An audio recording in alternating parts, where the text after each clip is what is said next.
Mi profesora cerró la puerta con llave y dijo que nadie debía enterarse. Eran las 3 de la tarde y el timbre que marcaba el final de la jornada escolar acababa de sonar, pero el eco no se sentía como siempre. No hubo el estruendo habitual de sillas arrastrándose ni el griterío en los pasillos. En su lugar, un silencio pesado se filtró por debajo de la puerta del aula de historia.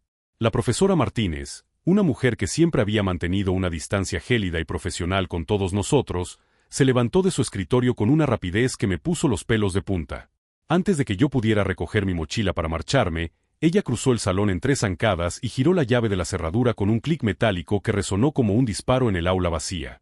Me quedé helado, con la mano suspendida sobre mi cuaderno, mirando cómo sus dedos temblaban ligeramente mientras bajaba las persianas, sumergiéndonos en una penumbra artificial rota solo por las partículas de polvo que bailaban en los pocos rayos de sol que lograban filtrarse. Me miró con una intensidad que nunca había visto en ella. Ya no era la docente severa que corregía mis faltas de ortografía, sino alguien que parecía estar calculando nuestras posibilidades de supervivencia en un tablero de ajedrez invisible. Se acercó a mí y puso una mano firme sobre mi hombro, obligándome a sentarme de nuevo. Me dijo que no hiciera ruido, que no encendiera mi teléfono y que, bajo ninguna circunstancia, me acercara a las ventanas. Afuera, en el patio, el sonido de un helicóptero empezó a crecer hasta volverse ensordecedor, haciendo vibrar los cristales de las ventanas.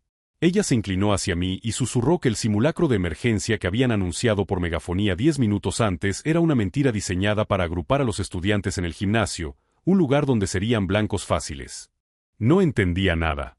Yo solo era un estudiante de segundo año con notas mediocres y una vida aburrida, pero la urgencia en su voz me hizo comprender que el peligro era real y que, por alguna razón que escapaba a mi lógica, ella estaba arriesgando su posición para mantenerme fuera del alcance de lo que sea que estuviera ocurriendo en el resto del edificio. Me dijo que nadie debía enterarse de que nos habíamos quedado atrás, porque en el momento en que el sistema detectara que faltaba una pieza en el gimnasio, vendrían a buscarla. Lo que más me aterró no fue el ruido de las botas pesadas que empezaron a escucharse en el pasillo, sino la forma en que ella me miró y me dijo que mi padre le había pedido que cuidara de mí si este día llegaba. Mi padre había muerto hacía 10 años, o eso era lo que yo creía hasta ese instante. La profesora Martínez se arrodilló junto a su escritorio y sacó una tableta que no pertenecía al inventario de la escuela. La pantalla iluminó su rostro cansado, revelando las ojeras profundas de alguien que no había dormido en días. Con un movimiento rápido, accedió al sistema de cámaras de seguridad del instituto, pero la interfaz que manejaba era mucho más compleja que la estándar. Me hizo una seña para que me acercara y, al mirar la pantalla, se me detuvo el corazón. En las imágenes en blanco y negro del pasillo principal, vi a un grupo de hombres vestidos con uniformes tácticos oscuros, sin insignias ni banderas, moviéndose con una precisión militar aterradora. No gritaban órdenes ni usaban la fuerza, simplemente estaban marcando las puertas con un aerosol rojo mientras se dirigían hacia el gimnasio, donde el resto de mis compañeros esperaba instrucciones. Ella deslizó el dedo por la pantalla hasta enfocar el aparcamiento. Allí, 3 furgonetas negras bloqueaban las salidas. Me explicó, con una voz que intentaba mantener la calma pero que delataba una urgencia mortal, que esos hombres no eran fuerzas del gobierno ni rescatistas. Eran extractores. Estaban allí buscando un código genético específico que, según ella, yo portaba sin saberlo. Al ver mi cara de confusión absoluta, la profesora Martínez bloqueó la tableta y me miró directamente a los ojos. Me dijo que el mundo exterior estaba sufriendo un colapso sistémico y que la escuela era solo una tapadera para identificar a ciertos individuos antes de que el caos fuera total. Lo que yo veía en las noticias como disturbios aislados era en realidad el inicio de una purga coordinada. De repente, el pomo de nuestra puerta se movió. Fue un sonido leve, apenas un roce de metal contra metal, pero en el silencio sepulcral del aula sonó como un trueno. Me quedé sin aliento, viendo cómo la manija bajaba lentamente y luego volvía a su posición original al encontrar el pestillo echado. La profesora Martínez apagó la tableta de inmediato y me hizo una señal de silencio absoluto, llevándose un dedo a los labios mientras con la otra mano agarraba con fuerza un pesado cortapapeles de acero. Escuchamos un susurro al otro lado de la madera, una voz ronca preguntando si el aula 402 estaba despejada. El miedo me recorrió la espalda como una descarga eléctrica. Sabía que si daban una patada a esa puerta, nuestra historia terminaría antes de empezar. El corazón me golpeaba las costillas con tanta fuerza que temí que los hombres del pasillo pudieran escucharlo. La profesora Martínez no retrocedió, se pegó a la pared junto al marco de la puerta, manteniendo el cuerpo en una tensión absoluta. Fuera, el sonido de las botas se detuvo. Hubo un silencio eterno donde solo escuché mi propia respiración entrecortada. Entonces, un golpe seco impactó contra la madera, pero no fue una patada, sino el sonido de alguien colocando una etiqueta adhesiva. A través de la rendija inferior, vi una sombra dudar y finalmente alejarse. La profesora no se relajó. Sabía que solo habíamos ganado unos minutos antes de que el recuento en el gimnasio revelara mi ausencia. Se giró hacia mí, con una voz gélida, me hizo la oferta que cambiaría mi vida. Me daría las llaves de su coche y una ruta de escape, pero a cambio, debía prometer que nunca volvería a buscar a mi madre. Mi cuida Tanito. Mi madre estaba en casa esperándome para cenar, o eso creía yo. Martínez me explicó que el peligro no estaba solo en esos hombres de uniforme, sino en los lazos que me mantenían anclado a una identidad falsa. Me confesó que ella no era solo una profesora de historia, sino una custodia asignada para vigilar el despertar de mi memoria genética, y que mi madre era en realidad un agente de la organización que ahora asaltaba el instituto. La oferta era brutal: salvar mi vida física a costa de destruir mi realidad emocional. Mientras hablaba, sacó de su bolso un pequeño inyector neumático y me dijo que si aceptaba, debía dejar que me aplicara un supresor de rastro térmico para que los drones que sobrevolaban el patio no detectaran mi salida. El estruendo de un cristal rompiéndose en el aula de al lado nos obligó a actuar. La profesora Martínez me agarró del brazo y me arrastró hacia el fondo de la clase, donde apartó un pesado armario de metal que ocultaba una rejilla de ventilación industrial. Me entregó una mochila negra que ya tenía preparada y me miró con una mezcla de lástima y deber. Me dijo que el mundo que yo conocía se había acabado en el momento en que ella cerró esa puerta, y que lo que quedaba de mí dependía de mi capacidad para gatear por esos conductos sin mirar atrás. Con el inyector en la mano, me preguntó una última vez si estaba dispuesto a dejar de ser el hijo de una mentira para convertirme en el arquitecto de mi propia supervivencia. El ruido de la puerta siendo golpeada con fuerza desde el pasillo fue la única respuesta que necesité para asentir. El metal frío del conducto me recibió con un eco sordo que amenazaba con delatarnos. La profesora Martínez me empujó dentro con una fuerza sorprendente, y tras entregarme una linterna de luz roja, volvió a colocar el armario en su sitio desde fuera. Me quedé en una oscuridad casi total, rodeado por el olor a polvo viejo y el zumbido de los extractores. Apenas tuve tiempo de procesar la traición de mi madre cuando un estallido violento sacudió el aula detrás de mí. Por las rendijas del armario, escuché cómo la puerta del salón cedía finalmente. Voces distorsionadas por moduladores llenaron el espacio que yo acababa de abandonar. Eran secas, eficientes, desprovistas de cualquier rastro de humanidad. Buscaban al activo 7, y por la forma en que registraban cada rincón, supe que el activo 7 era yo. Empecé a gatear, intentando que mis rodillas no golpearan las láminas de acero. El espacio era tan estrecho que sentía que las paredes me aplastaban los pulmones. A mitad del camino hacia el bloque central, una vibración rítmica hizo que me detuviera en seco. Justo debajo de mí, a través de una de las rejillas de ventilación, vi el brillo de un visor infrarrojo. Uno de esos hombres estaba justo debajo, mirando hacia el techo con un escáner térmico manual. Recordé el inyector que Martínez me había aplicado en el cuello segundos antes. Sentía una frialdad líquida recorriendo mis venas, una sensación antinatural que parecía congelar mi propia sangre. Contuve el aliento mientras el rayo láser del escáner pasaba a escasos milímetros de mis dedos. Si el supresor térmico fallaba, mi vida terminaría en un baño de balas a través del metal. El hombre del visor murmuró algo por radio sobre una lectura fantasma y continuó su marcha hacia el gimnasio. Seguí avanzando, con el sudor frío empapándome la frente, hasta que el conducto se bifurcó. La profesora me había dicho que siguiera la flecha azul, pero allí no había marcas, solo un rastro de sangre fresca que goteaba desde el nivel superior. Al mirar hacia arriba, vi unos ojos que me observaban desde la oscuridad de la otra rama del túnel. No era un soldado, era otro estudiante, alguien que parecía haber tenido la misma idea que yo pero que no había tenido la suerte de contar con una protectora. Antes de que pudiera decir nada, una mano enguantada apareció desde el techo y lo arrastró hacia arriba con una velocidad inhumana. El grito quedó ahogado por el ruido de los motores del edificio, dejándome solo con el sonido de mi propio pulso acelerado. El rastro de sangre del conducto superior se detuvo justo encima de mi cabeza, dejando caer una última gota que impactó contra el metal con un sonido que me pareció ensordecedor. No podía quedarme paralizado. El instinto de supervivencia, ese que la profesora Martínez decía que llevaba en los genes, tomó el control de mis músculos. Avancé hacia la izquierda, alejándome del punto de captura, hasta que el conducto desembocó en una rejilla que daba directamente al falso techo del despacho del director. Sabía que ese era mi objetivo.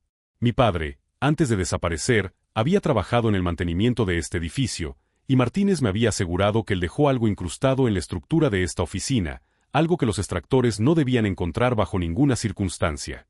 Me descolgué con cuidado, cayendo sobre la alfombra persa del director con la agilidad de quien no tiene otra opción.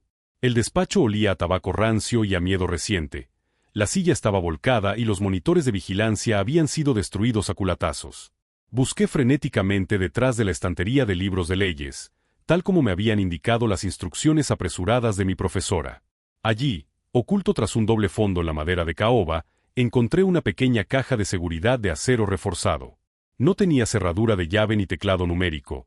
En su lugar, había un escáner de retina antiguo.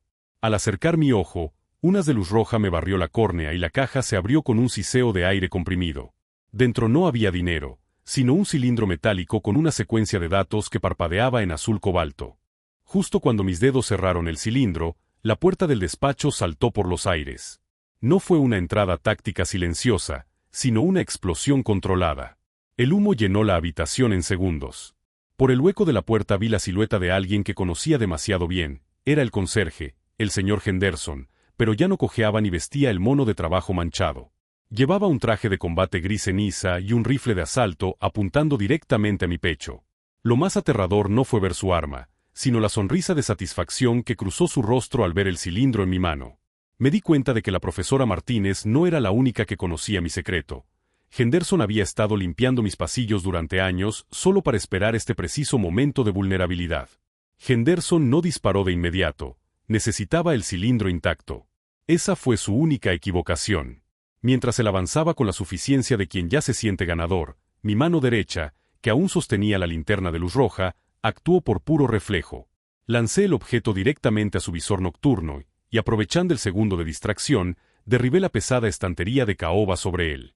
El estruendo de los libros y la madera golpeando el suelo ocultó mi huida hacia el ventanal trasero. No lo pensé. Atravesé el cristal usando la mochila como escudo y rodé por el tejado de la biblioteca. El frío de la tarde me golpeó la cara, pero el cilindro en mi bolsillo emitía un calor pulsante, como si estuviera sincronizándose con mi propio ritmo cardíaco. Al tocar la superficie metálica del cilindro, una proyección holográfica mínima se activó frente a mis ojos, visible solo para mí. Eran coordenadas, pero también un registro de voz. La voz de mi padre. Si estás oyendo esto, es porque la sangre ha despertado y Martínez ha cumplido su parte, decía la grabación, distorsionada por el tiempo. No éramos simplemente una familia huyendo de una guerra, éramos el resultado de un experimento de edición genética diseñado para sobrevivir a la toxicidad ambiental que estaba matando al resto de la población. Mi madre, la mujer que me hizo el desayuno esa mañana, no era más que una vigilante biológica encargada de contenerme hasta que la organización decidiera cosechar mis células. El cilindro contenía la secuencia completa para estabilizar mi sistema inmunológico antes de que el proceso me matara desde dentro. Yo no era el activo 7, era la cura, y por eso me cazaban como a un animal. Desde el tejado vi como el gimnasio del instituto estaba rodeado por camiones de descontaminación. Los soldados estaban sacando a mis compañeros, pero no para ponerlos a salvo, sino para clasificarlos como si fueran ganado. El pánico me atenazó la garganta al ver a Martínez siendo arrastrada por dos guardias hacia una de las furgonetas negras. Ella me había salvado, me había dado la verdad y ahora iba a pagar el precio. Henderson apareció en la cornisa, con el rostro ensangrentado y una furia asesina en los ojos. Ya no le importaba el cilindro, quería mi cabeza. Me puse de pie en el borde del tejado, mirando la caída de 3 pisos hacia los arbustos. Era una locura, pero en mis venas sentí una oleada de energía fría que me decía que, si saltaba, mi cuerpo respondería de formas que nunca creí posibles. Salt. El aire silbó en mis oídos y por un segundo experimenté esa ingravidez absoluta que precede al desastre. Pero al impactar contra el suelo, no escuché el crujido de mis huesos. En su lugar, sentí como mis articulaciones se flexionaban con una elasticidad inhumana, absorbiendo el golpe como si mis piernas estuvieran hechas de grafeno y resortes. Me puse en pie de un salto, impulsado por una descarga de adrenalina que me quemaba las terminaciones nerviosas. Henderson disparó desde el tejado, pero sus balas impactaban en el cemento justo donde yo había estado un milisegundo antes. Mi percepción del tiempo se había dilatado, permitiéndome ver la trayectoria de los proyectiles como trazos borrosos en el aire. No era solo velocidad, era una premonición biológica. Corrí hacia el convoy de furgonetas negras antes de que los portones se sellaran. Vi a la profesora Martínez forcejeando, su mirada cruzándose con la mía por un instante. Ella negó con la cabeza, una orden silenciosa para que huyera, pero yo ya no era el chico asustado que se escondía tras su escritorio. Recogí un tubo de andamio que yacía en el suelo, y usando esa nueva fuerza que me inflaba los músculos, lo lancé contra el neumático delantero del vehículo líder. El metal atravesó el caucho y el eje con la fuerza de un proyectil antitanque. El estallido del reventón hizo que la furgoneta se inclinara violentamente, lanzando a los guardias al suelo y deteniendo la extracción en seco. El caos se desató en el patio. Los soldados, confundidos por ver a un estudiante moverse a esa velocidad, dudaron en abrir fuego. Aproveché el humo del motor averiado para deslizarme entre las sombras, golpeando con una precisión que me dictaba el cilindro en mi bolsillo. Cada impacto que daba dejaba a un hombre fuera de combate. Mis manos se movían con la memoria de 1000 batallas que yo nunca había librado. Llegué hasta Martínez, y de un tirón, rompí las bridas de plástico que sujetaban sus muñecas. Ella me miró con una mezcla de horror y asombro, dándose cuenta de que el despertar que tanto temía y esperaba ya era irreversible. Ya no necesitábamos escondernos. Ahora éramos nosotros los que íbamos a cazar a quienes habían convertido nuestra escuela en un matadero. Martínez no perdió ni un segundo en preguntas innecesarias. Sabía que mi metabolismo estaba quemando energía a un ritmo suicida y que el despertar me dejaría exhausto en cuestión de minutos si no salíamos de allí. Me arrastró hacia la furgoneta volcada, donde el conductor yacía inconsciente sobre el volante. Con una habilidad que desmentía años de dar clases de historia, puenteó los cables del motor bajo la columna de dirección mientras yo vigilaba el perímetro. Mis sentidos estaban tan agudizados que podía oír el clic de los seguros de los rifles a 50 metros de distancia. ¡Sube!, gritó ella mientras el motor rugía con un estruendo metálico.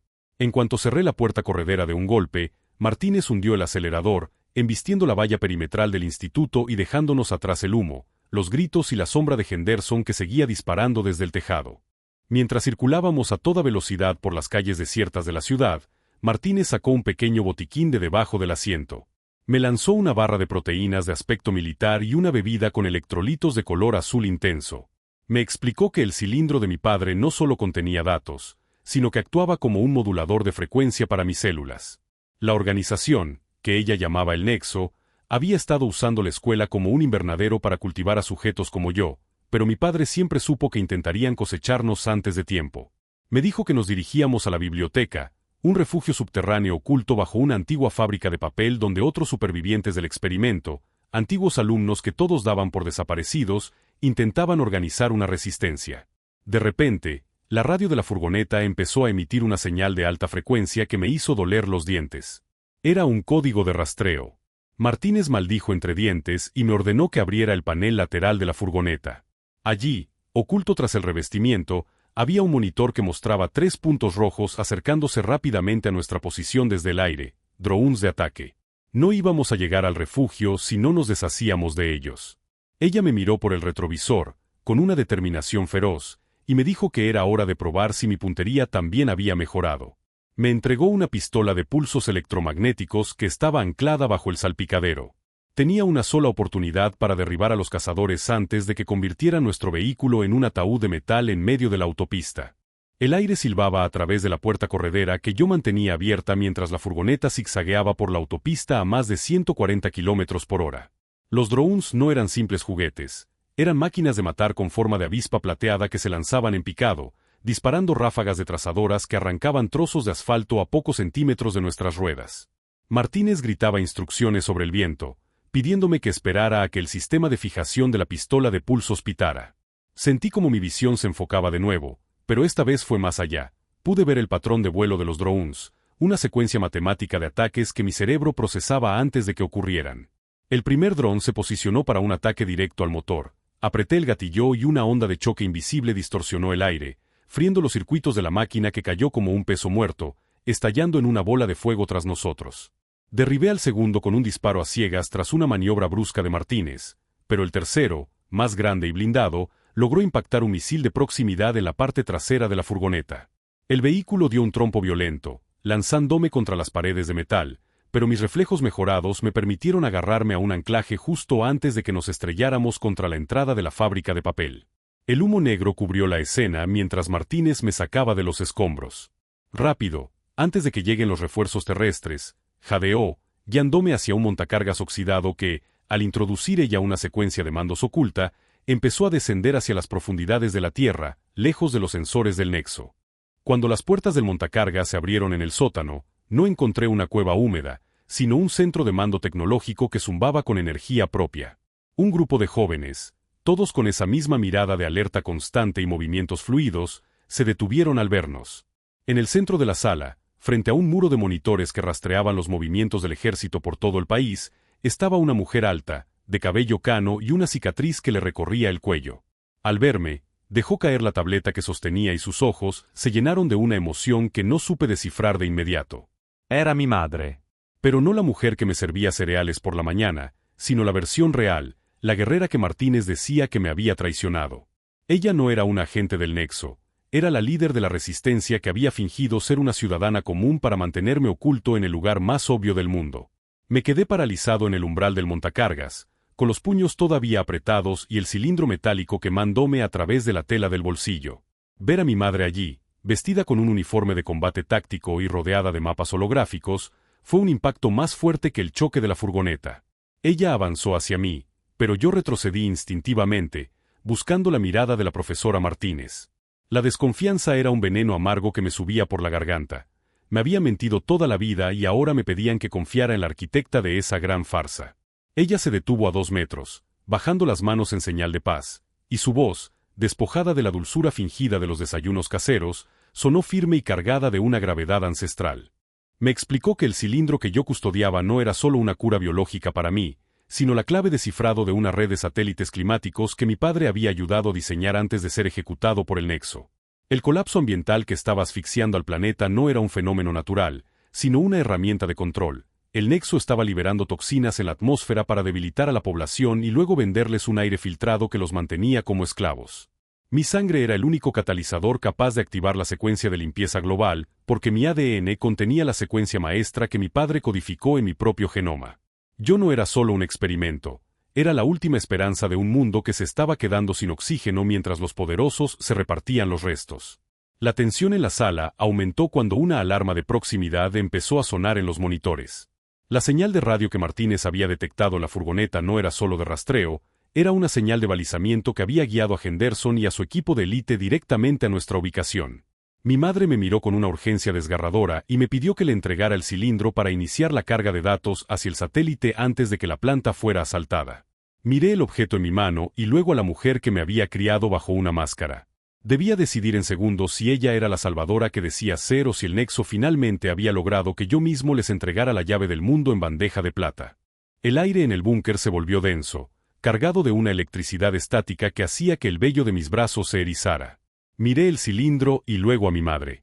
La duda era un abismo, pero el recuerdo de Martínez arriesgando su vida en el aula me dio el empujón final. Le entregué el cilindro. En cuanto ella lo insertó en la consola central, el suelo vibró. Un haz de luz azulada conectó el dispositivo con la antena de largo alcance del refugio, iniciando una transferencia de datos masiva que iluminó las pantallas con códigos que fluían como una cascada digital. No habíamos pasado ni 10 segundos cuando la primera explosión sacudió el techo de la fábrica de papel. Polvo y escombros cayeron sobre nosotros. Henderson no iba a esperar a las invitaciones. Habían localizado la entrada y estaban usando cargas de demolición térmica para derretir las puertas del montacargas. Mi madre gritó órdenes de combate a los demás supervivientes, quienes tomaron posiciones defensivas con una eficiencia aterradora. Me puso un rifle de pulsos en las manos y me dijo que mi trabajo era proteger la consola a toda costa. Si el enlace se interrumpía antes de llegar al 100%, los satélites quedarían bloqueados para siempre.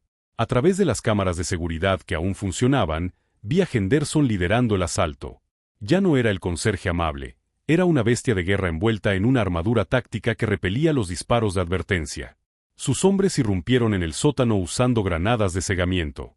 El estruendo fue ensordecedor, pero mis oídos, ahora sintonizados en una frecuencia superior, filtraron el ruido para concentrarse en el latido del motor del servidor. El combate se volvió un caos de luces de neón y gritos.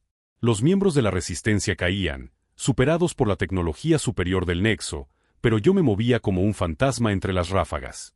Mi cuerpo recordaba movimientos que nunca había entrenado. Cada vez que un soldado se acercaba a la consola, mi respuesta era instintiva y letal. Henderson me vio y soltó una carcajada distorsionada por su casco. Se abrió paso entre los escombros hacia mí, ignorando los disparos. La barra de progreso de la carga de datos marcaba un agónico 65%. Necesitaba ganar tiempo, pero Henderson sacó una cuchilla de vibración de alta frecuencia que cortaba el aire con un chirrido insoportable. Sabía que esta vez no bastaría con la velocidad. Tendría que usar la fuerza bruta que el cilindro había despertado en mis venas para frenar a esa montaña de metal. Henderson cargó contra mí con la fuerza de un tren de carga, pero mi cuerpo reaccionó antes de que mi mente pudiera procesar el peligro.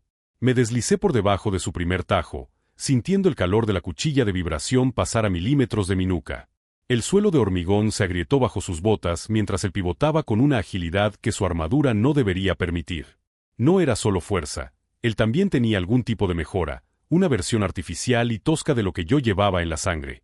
Mientras intercambiábamos golpes que habrían pulverizado a cualquier humano normal, una ráfaga de fuego enemigo alcanzó uno de los nodos de energía de la consola central.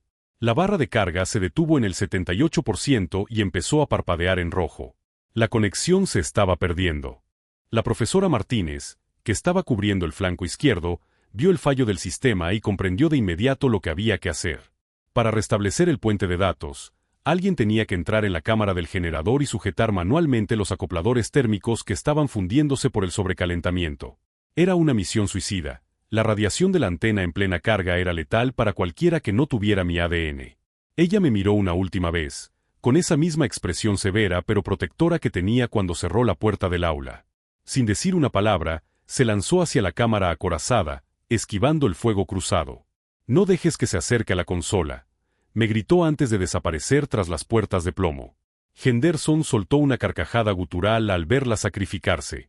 «Tu profesora siempre fue una romántica. Activo 7, pero el amor no detiene una secuencia de borrado», siseó mientras intentaba aplastarme el cráneo con su guantelete hidráulico. Sentí un estallido de furia pura recorrer mis nervios. La energía azul del cilindro empezó a emanar de mis poros, creando un aura de distorsión a mi alrededor. Agarré su brazo mecánico en el aire y, con un rugido que no sonó humano, torcí el metal reforzado como si fuera papel de aluminio. Al mismo tiempo, las luces de la consola volvieron a encenderse con una intensidad cegadora. Martínez lo había logrado. La carga saltó al 90%, pero a través del cristal de la cámara, vi cómo su cuerpo caía de rodillas, consumido por la energía que nos estaba devolviendo el futuro. El grito de Henderson quedó ahogado cuando mi mano, imbuida de una energía que hacía vibrar el aire, se cerró sobre su placa pectoral. Ya no sentía dolor ni fatiga. Era como si el sacrificio de Martínez hubiera servido de catalizador final para que el cilindro y mi ADN se fusionaran en una sola frecuencia de combate. Con un movimiento ascendente, lo levanté del suelo y le estampé contra el pilar de hormigón armado, agrietando la estructura del búnker. Su visor se hizo añicos, revelando el rostro de un hombre que, por primera vez, conocía el verdadero terror. La consola emitió un pitido agudo y prolongado, 100%. La carga se había completado. En ese instante, una onda de choque invisible emanó de la antena principal, barriendo el sótano y desactivando instantáneamente todas las armas electrónicas y armaduras del nexo. Henderson cayó al suelo como una cáscara vacía, su armadura ahora convertida en un ataúd de metal inútil. Mientras él jadeaba, intentando liberarse de su propio equipo, yo corrí hacia la cámara del generador. Forcé las puertas de plomo, que estaban al rojo vivo, y encontré a la profesora Martínez en el suelo. Sus ojos estaban abiertos, fijos en el techo, viendo algo que yo aún no podía percibir. No había dolor en su rostro, solo una paz profunda. Me acerqué y sentí que la energía que yo desprendía parecía estabilizarla por un segundo. Ella me apretó la mano y señaló hacia las pantallas del centro de mando. La señal del satélite no solo había limpiado la atmósfera, había enviado un pulso de verdad a cada dispositivo conectado al planeta. Fuera, el cielo, que durante años había tenido un tono grisáceo y tóxico, empezó a tornarse de un azul cristalino que nadie de mi generación había visto jamás. Las nubes químicas del nexo se disolvían como azúcar en el agua, revelando la luz real del sol. Mi madre se acercó a nosotros, dejando caer su rifle, mientras los soldados de Henderson, ahora sin sus visores y sistemas de puntería, huían despavoridos hacia la superficie. La señal que mi padre había codificado en mi sangre no solo era una cura ambiental, era un virus de libertad que había bloqueado todos los sistemas de control del nexo a nivel mundial. El mundo se estaba reiniciando, y el silencio que siguió al estruendo de la batalla fue el primer respiro de un planeta que ya no pertenecía a los tiranos, sino a quienes estuvieran dispuestos a protegerlo. El silencio que siguió a la onda de choque fue absoluto, roto solo por el chisporroteo de los cables quemados. Pero pronto, Un nuevo sonido empezó a llenar el búnker, un murmullo digital que provenía de los monitores que aún funcionaban. No eran códigos del Nexo, sino transmisiones en vivo desde todos los rincones del planeta. Al mirar las pantallas, vi lo que la señal de mi sangre había provocado. En ciudades como Berlín, Tokio y Nueva York, miles de adolescentes estaban saliendo a las calles, con la misma mirada de asombro y el mismo aura vibrante que yo sentía en mi interior. No estaba solo. La purga genética que el Nexo intentó realizar para crear esclavos perfectos se había revertido. El pulso del satélite había activado el ADN latente en miles de jóvenes, convirtiendo a las víctimas en una red global de vigilantes biológicos. Mi madre se acercó a la pantalla principal y amplió una de las imágenes. En un centro de detención en los Alpes, las puertas se abrían desde dentro y los guardias retrocedían ante la sola presencia de los prisioneros que ahora caminaban con una autoridad natural. El Nexo no solo había perdido el control del clima, había perdido el monopolio de la fuerza. Lo que ellos llamaban activos eran ahora los soberanos de una nueva era. Sin embargo, la profesora Martínez, con un hilo de voz, me advirtió que el sistema no moriría sin intentar devorar a quienes lo destruyeron. Los satélites estaban enviando una última señal de recalibración, una que nos obligaba a todos los despertados a conectarnos mentalmente para estabilizar la biosfera antes de que el cambio climático inverso fuera demasiado violento. Sentí una presión en la base del cráneo, una conexión telepática que me vinculaba con esos miles de desconocidos en todo el mundo. Era una sinfonía de pensamientos, miedos y esperanzas que fluía a través de mí, usándome como el nodo central del sistema.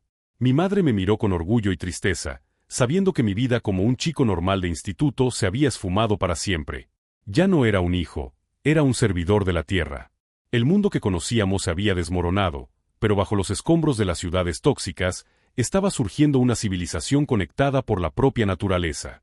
El grito de libertad que empezó en un aula cerrada con llave se había convertido en el primer latido de un planeta que, por fin, volvía a respirar por sí mismo.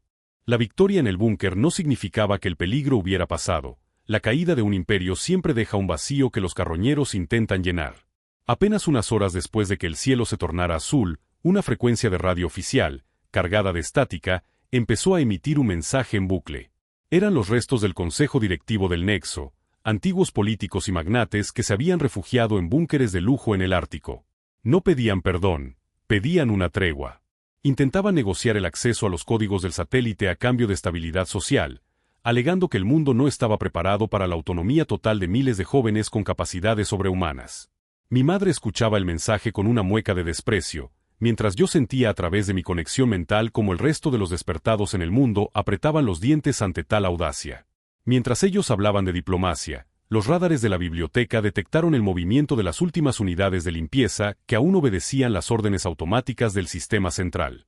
No venían a luchar, venían a parlamentar bajo bandera blanca, pero sus drones de escolta seguían armados hasta los dientes. Salí a la superficie de la fábrica de papel para recibirlos, sintiendo el aire fresco llenar mis pulmones como nunca antes. La profesora Martínez, milagrosamente estabilizada por la tecnología médica del refugio, me acompañó apoyada en mi brazo. Frente a nosotros, un emisario del Nexo, un hombre de rostro impecable y ojos gélidos, descendió de un transporte blindado. Nos ofreció un lugar en el nuevo orden, diciendo que mi don era demasiado valioso para ser desperdiciado en la reconstrucción de un mundo en ruinas. Lo miré y, por primera vez, no sentí miedo ni rabia, sino una profunda lástima.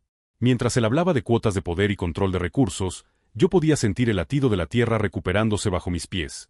Podía sentir a una chica en Brasil plantando semillas que crecían a una velocidad imposible y a un chico en Noruega filtrando el océano con solo tocar el agua. Le dije al emisario que su tiempo de negociar sobre el destino de los demás había terminado en el momento en que mi profesora giró aquella llave en el aula. No necesitábamos sus tratados ni su permiso para existir. La conexión global que mi padre había sembrado en mi sangre era la única constitución que íbamos a seguir.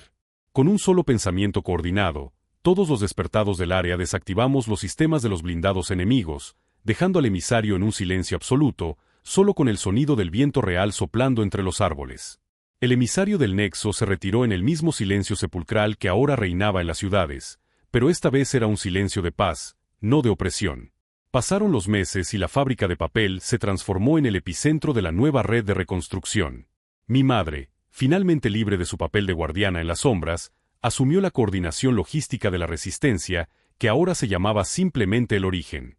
Sin embargo, el cambio más profundo no estaba en los mapas ni en la política, sino en el aire que respirábamos.